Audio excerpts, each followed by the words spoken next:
Because the Swiss Postal Administration provided such excellent mail service over the Alpine passes in the 1800s, the Kingdom of Sardinia encouraged Switzerland to extend its mail coach runs into what is now northern Italian territory.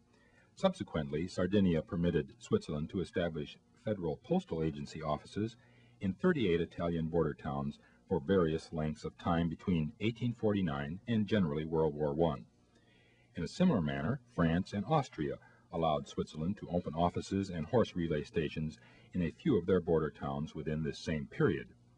These offices received and postmarked the mail that the coaches picked up along the Swiss routes and turned it over to the foreign postal systems.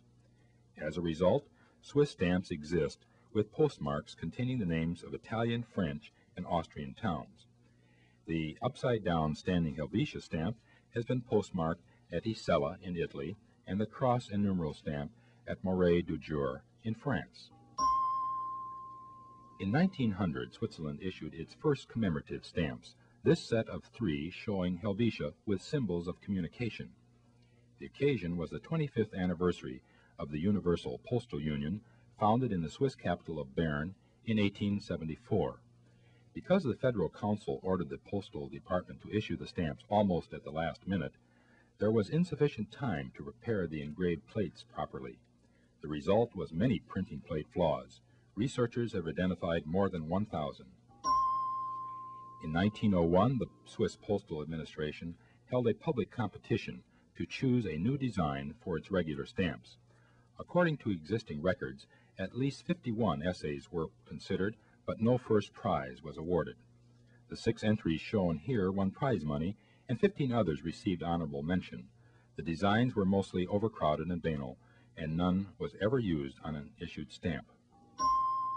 In 1905, the Swiss Postal Administration tried again to replace the utilitarian and out-of-fashion designs of the cross and numeral and standing Helvetia stamps. This time, it invited several eminent artists to submit essays.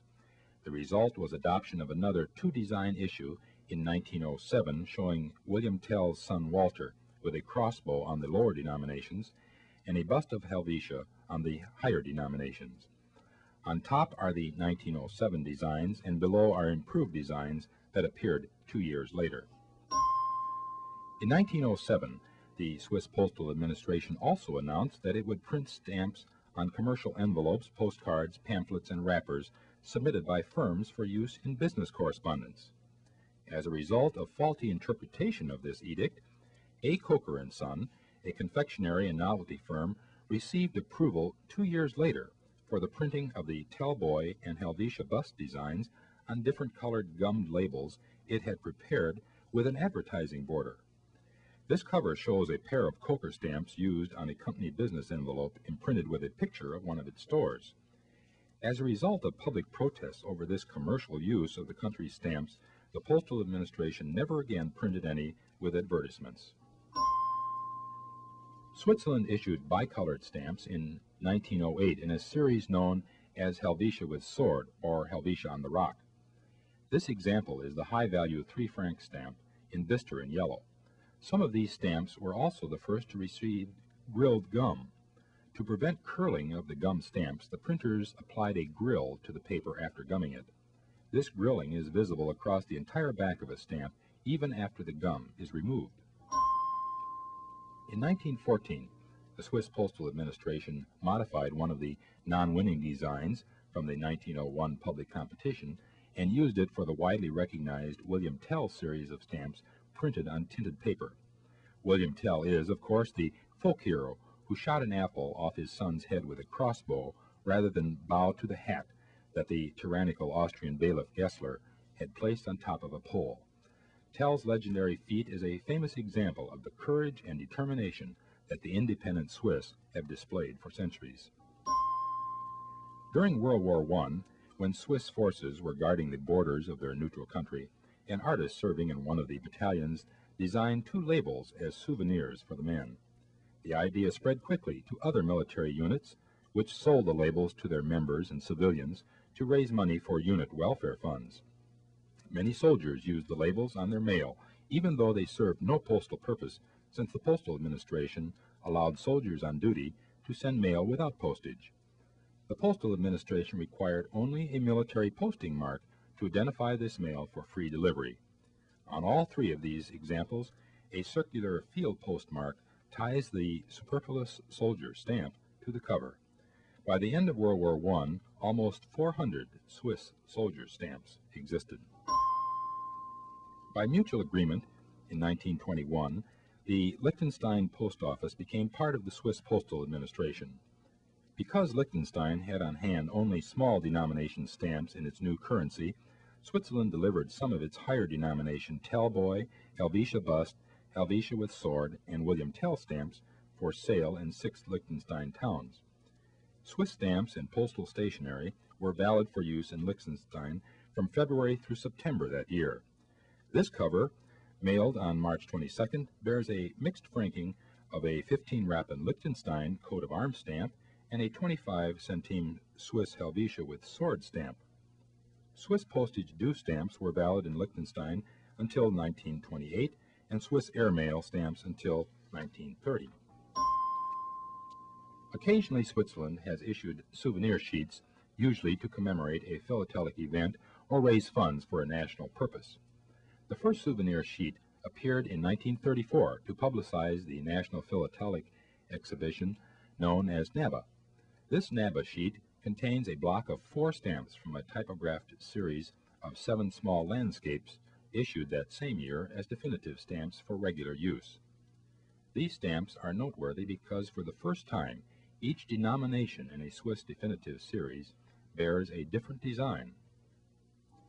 In 1936, Switzerland repeated and lengthened this series of miniature landscapes showing physical features of the country. This time the printing process was steel engraving, and the designer, Karl Bickel, used it in superb fashion to bring out details of lakes, mountains, castles, and bridges. These stamps are among the earlier of the many Swiss issues by Bickel that have given him a world-famous reputation as a stamp designer. Although Switzerland has 3 official languages, it has 4 national languages. Besides German, French, and Italian, there is Romansh, which the country has recognized since a federal referendum in 1938. Romansh is a combination of the language spoken by the tribes of ancient Rhaetia in eastern Switzerland and the popular form of Latin spoken by the Romans who occupied that area. Since Romansh is an unofficial language, it has never appeared on any Swiss stamps, but it does show up in several commemorative postmarks, including this one for a stamp exposition in Chur for the canton of Graubünden, where most of the 50,000 Romansh-speaking Swiss live. In 1939, 2 unusual sets commemorated Switzerland's National Exposition of Swiss products in Zurich that year. The Postal Administration returned to the use of all 3 official languages, and each set of stamps appeared in 3 versions with the inscription in German, French, and Italian. One set shows symbolic scenes of Swiss life, and the second set shows a flowering branch and a crossbow, symbolic of Swiss craftsmanship. The stamps here include 1 German, French, and Italian example from each of the sets. With the outbreak of World War II in 1939, the mobilized Swiss troops quickly resurrected the idea of so-called soldier stamps. The designers, with no restrictions on design, color, or shape, turned out almost 3,000 different issues. These stamps show great imagination in their symbolic representations of individual military units, and in many cases great beauty as well. Although these stamps are considered only labels, they are of great interest to many Swiss collectors, especially on military covers. As war raged around neutral Switzerland in 1941, the Postal Administration issued a 9-stamp definitive series recalling the country's own famous military history. These 5 low-denomination stamps from this historical series show early Swiss patriots and warriors, including William Tell with his crossbow and the 3 cantonal representatives who declared unity against Austria in 1291.